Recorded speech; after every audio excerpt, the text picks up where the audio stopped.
Hello everyone, my name is Pawan Jaiswal. In this video, we'll see a Spring IoC demonstration using Java Annotation.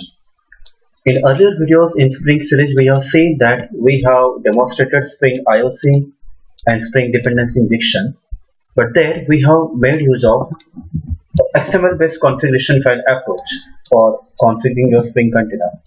But now in this video, we'll see a simple approach called Java Annotation, which does the same job as XML file configuration does.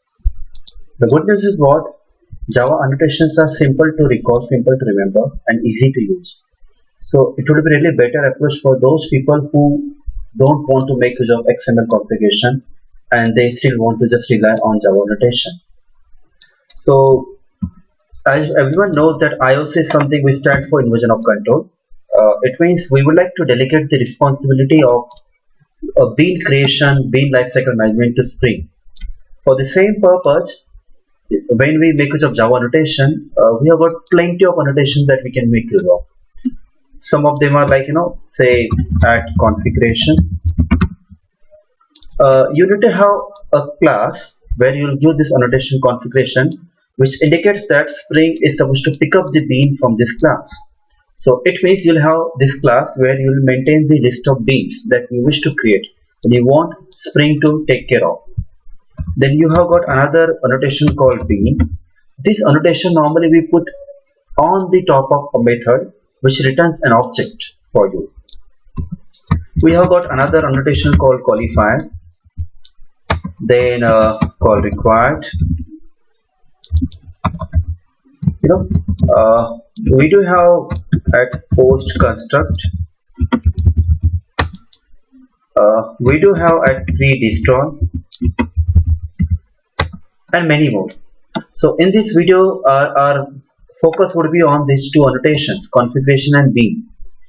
This qualifier, required, post construct, pre-destroy we'll see somewhere down the line in further subsequent videos. As name suggests, configuration is supposed to be there for a particular class where you'll have list of beans, and this annotation called bean you'll apply for a method which will return an object. So let's demonstrate this Java annotation Spring IoC using some simple example. I'm having a NetBeans ID with me where I'll be making use of Spring 5 jars. So let's create a simple Java project. New project, a Java application. Name of the project is a Spring IoC using annotation. Decide the location we like to save it and create the project. Now I don't want to use this package name, so refactor the package name, say refactor, rename package name com.pawanjaiswal, and I wish to have my main class by a name having main. So even I am renaming that, refactor, rename. Name of the class is main. So idea is that now say you are having a bean called student and you want a Spring to take care of this bean. I mean its life cycle, its creation, its destruction. So let's create a student bean first. So student, a new Java class. Name of the class is student, which is there in the package called com.pawanjaiswal. So let me delete these unwanted things right now so that it can be pretty seen. This is having a field called name and its respect to getter and setter. So say insert quote, getter and setter for a name. Fair enough. Say this is my normal pojo. I just wanted to have for one field called name with their getter setter. Now I would like to have another class called appconfig. You can give any name. I am giving appconfig because this is my class which maintains the configuration of all the beans. I am deleting the unwanted comments from this class. Okay. Now in order to treat this class as a configuration class, let's make use of configuration annotation. Now this annotation need to be imported with respect to package, but this seems to be normal project. Let's turn up this project to Spring. So in libraries, add the respective jar of Spring file. In my case, I have kept it on my file system. I'm just adding them in my class path. And then after successful addition, if I just say Ctrl Shift I, I'll get this package to be included or imported.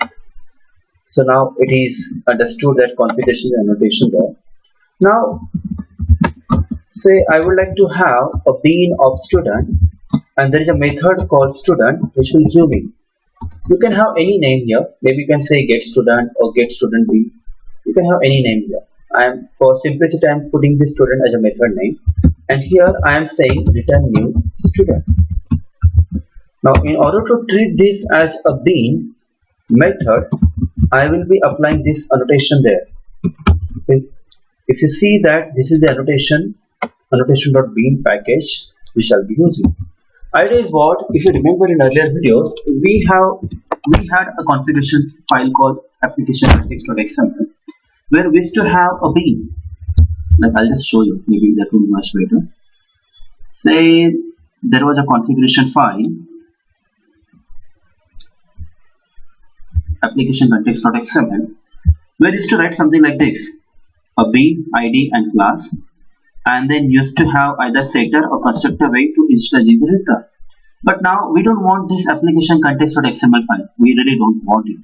So what we have done, we are making the annotation approach now, where in a class I am making a class as a configuration class, wherein I am going to maintain the list of beans. So I can maintain the list of student, I can maintain the list of employee, whatever classes I want as a bean, I can maintain it. And in order to get the bean, I need to have certain method. So I am getting the object from this method. Fair enough. I guess this is pretty simple to understand a configuration class called appconfig. Now let's create the bean and let's get it from the Spring container. So in main file, let's have your public static void main. Here, as you know, there is an application context interface which can be initialized in this case now, not with class path XML application context, but with the help of annotation config application context and implementation class annotation config application context, which takes an argument name of the configuration class. In my case, it is appconfig.class. So just keep in mind, you must need to have the name of configuration class as a parameter to this annotation config application context. Let's import the package. Something wrong there. Annotation config application context. What's wrong here? Oh, I'm sorry.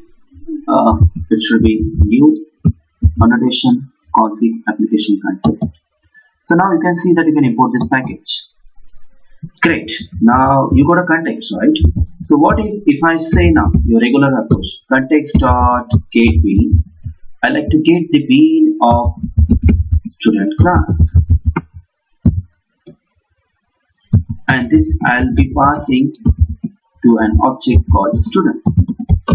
Will this work? It should really work. What is it? Will that work?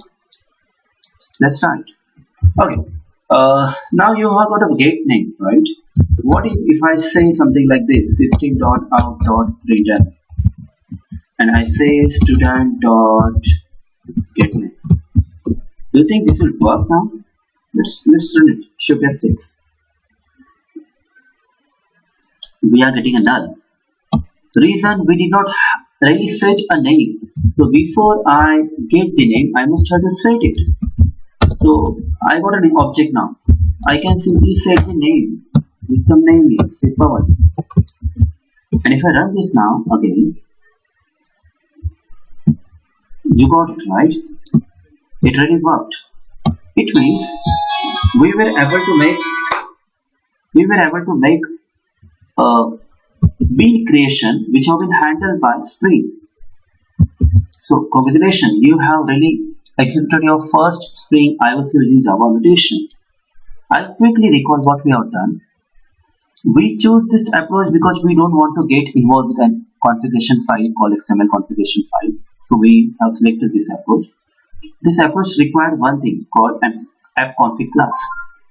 In this app config class, you use this configuration annotation and you have list of beans in which you are interested, you wanted to have. So in this case, I wanted to have a bean of my student. You can give any name of this method and then you return object from there. Now for this bean, you must need to have this bean. I had this Pojo here, a normal student class having a field name and then with respect to data and header. Now, what happened here, in my main class, I have not used class path XML application context. This time I use annotation config application context, and as an argument I pass a class where I have maintained the list of beans. In my case, it is app config.class. Now I got the context, right? Using this context, I can get the bean. Now this would get changed depending on what bean you are interested in. If you want student bean, it would be student.class. If you want employee bean, it would be employee.class. And once you got an instance of that class, using setters and getters of that class, you can really work on that. So this is the whole logic where Spring is getting involved, and Spring is taking care of entire IoC, inversion of control. So I hope you understood this video and you would like to try this particular demonstration using annotation. For further videos, you can subscribe my channel on YouTube, Pawan Jaiswal, a Spring series, or you can even go through my website pawanjaiswal.com. Thank you so much for watching it. Bye.